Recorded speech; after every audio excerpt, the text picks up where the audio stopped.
Ce qui se conçoit bien s'énonce clairement et les mots pour le dire viennent aisément. Ça, c'est un adage de Boileau. Boileau, c'était qui? C'était un critique littéraire du XVIe siècle, je crois, XVIIe siècle plutôt.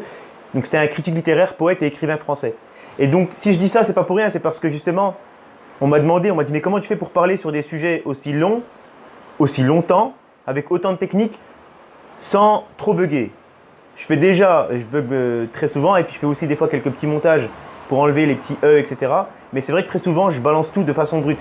Et en fait, l'adage, là, ce qui se conçoit bien s'énonce clairement et le mot peut le dire viennent aisément. Qu'est-ce que ça veut dire?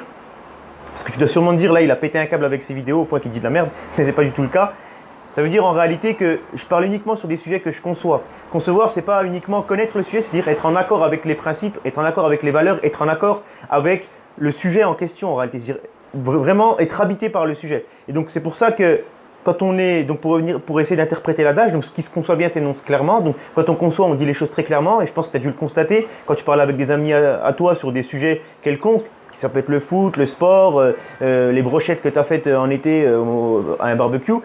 Dès que tu le conçois, ça sort tout seul. Pas besoin d'apprendre, pas besoin de maîtriser le sujet. Et donc les mots pour le dire viennent aisément. Donc c'est la continuité, ça veut dire que les mots sortent d'eux-mêmes. Parce que finalement, le sujet, tu le maîtrises déjà. Et très souvent, des fois, le seul truc qu'il faut faire pour pouvoir vraiment être en accord et transmettre le message et le vulgariser avec une pédagogie certaine, c'est uniquement de faire des recherches lexicales par rapport aux mots pour les connaître. Une fois qu'on les connaît, on les conçoit et quand on les conçoit, c'est facile à transmettre. Donc ça, c'est le travail de fond qu'il faut faire.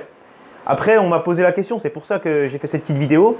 Et en réalité, c'est vraiment très très simple. Et si tu as envie de parler devant un auditoire ou de parler devant une caméra, il ne faut pas être bloqué. Après, il y a plusieurs techniques que moi, je mets en place pour essayer d'être performant à l'oral, notamment parce que c'est dans le cadre de mes fonctions. En tant qu'enseignant, je suis très souvent, je suis constamment face à un auditoire, donc je dois maîtriser mes sujets. Et donc, avant de maîtriser mes sujets uniquement, c'est-à-dire de connaître le texte, etc., j'essaie de comprendre correctement l'essence du texte, l'esprit du texte, maîtriser les mots que je ne connais pas pour pouvoir répondre éventuellement aux questions qu'on me pose et surtout être en phase avec ce que je... Trouver un intérêt en fait, j'essaie de trouver un intérêt pour ensuite pouvoir te le retransmettre de la meilleure des façons, de façon simple, de façon voilà, essentielle aussi, sans aller dans la complexité des choses.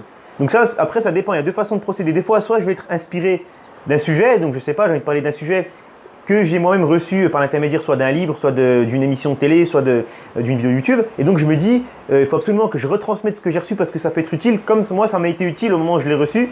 Et donc vu que j'ai une niche, j'ai envie de transmettre ça à la petite audience donc, qui regarde. Comme ça, je me dis, voilà, tu as partagé. Et sans doute que ça peut être utile, je sais pas, ça peut créer un déclic. Des fois, si par rapport à des choses que tu comprends peut-être pas, mais que je vais essayer de vulgariser, ça peut mettre des mots sur ta pensée, des mots sur ce que tu penses. Et c'est voilà l'intention pour laquelle je fais les vidéos. Après, quand c'est des sujets, on va dire, plus complexes, liés à des choses un peu plus subtiles, là par contre, je vais argumenter ma pensée avec une méthodologie, c'est-à-dire que je fais des triptyques en général, c'est-à-dire que je divise ma pensée en 3 parties avec une méthode bien précise, grand 1, grand 2, grand 3, avec un lien de cause à effet entre les différentes parties, avec des connecteurs logiques, des liens logiques, pour être le plus simple possible pour vulgariser des choses qui sont a priori peuvent être compliquées. Voilà. Et après, la communication est bien évidemment est très importante. C'est pour ça que je répète plein de fois les textes. Je fais beaucoup de vidéos aussi avant de faire la vidéo officielle. Et des fois, je balance tout comme ça. Et quand il y a un moment d'inspiration, ça passe comme une lettre à la poste. Et tant mieux quoi, ce qui fait que ça m'évite de devoir la refaire 10 fois parce que des fois ça prend la tête et plus on fait de vidéos, plus c'est compliqué, plus la concentration diminue et moins on est efficace. Donc je me dis autant être très bon directement pour pouvoir te faire passer le message de la meilleure des façons plutôt que de recommencer parce qu'après j'arrive à un point de non-retour où en général j'arrête et je refais le lendemain.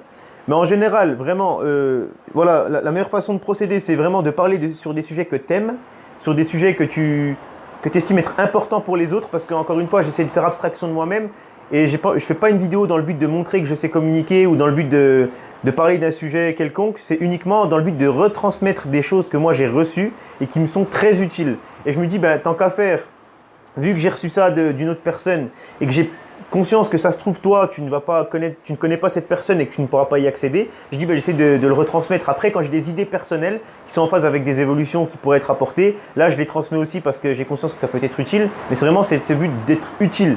Donc, plus que de me demander, plus que de se poser la question, est-ce que je vais bien parler, j'essaie de me dire, est-ce que je vais être utile à mon auditoire, à mon audience. Et voilà, c'est pour ça que je fais ce genre de vidéo. Et voilà, donc, Ensuite, concernant les techniques que moi je mets en pratique quand je parle devant un auditoire ou devant une vidéo, c'est déjà quand je parle devant un auditoire, donc devant une classe ou devant une assemblée. Ce que je fais, c'est que pour ne pas être déconcentré, je fais deux choses importantes. La première chose que je fais, et qui peut vraiment être très très utile si tu regardes cette vidéo et que tu as envie d'apprendre à parler devant une audience, c'est te concentrer sur une personne. Tu te concentres sur une personne dans la salle. Tu négliges pas les autres parce qu'il faut vraiment alterner la tête pour vraiment que tout le monde puisse être concerné par ton discours. Par contre, en te concentrant sur une seule personne que tu vas fixer, ça t'évite de regarder tout le monde de façon fixée. Donc si tu regardes toutes les personnes de façon intense, ça peut te déstabiliser. Si on prend en compte en plus les gens qui rigolent, les gens qui n'y sont pas attentifs, les gens qui baillent, ça peut vraiment être déstabilisant. Donc ça, c'est vraiment ce que je fais quand je parle devant une audience. Après, je prépare beaucoup également, donc il y a l'aspect travail. Et la chose que je fais quand je parle à la caméra, c'est que j'évite de penser que c'est une caméra en fait. Je parle comme si je parlais à mon pote. C'est pour ça que je tutoie, c'est pour ça aussi que je parle comme je suis en train de le faire. Et souvent aussi, je fuis le regard, c'est-à-dire que je ne regarde pas forcément la caméra et c'est pour ça que certains ne peuvent pas se sentir concernés. Donc ça, c'est un défaut que j'ai pour lequel j'essaie de remédier. Mais surtout, je me parle vraiment comme si je parlais à mon pote, quoi, de façon naturelle. Parce qu'en général, c'est la meilleure façon, pour moi, c'est la meilleure façon qui existe pour transmettre le message.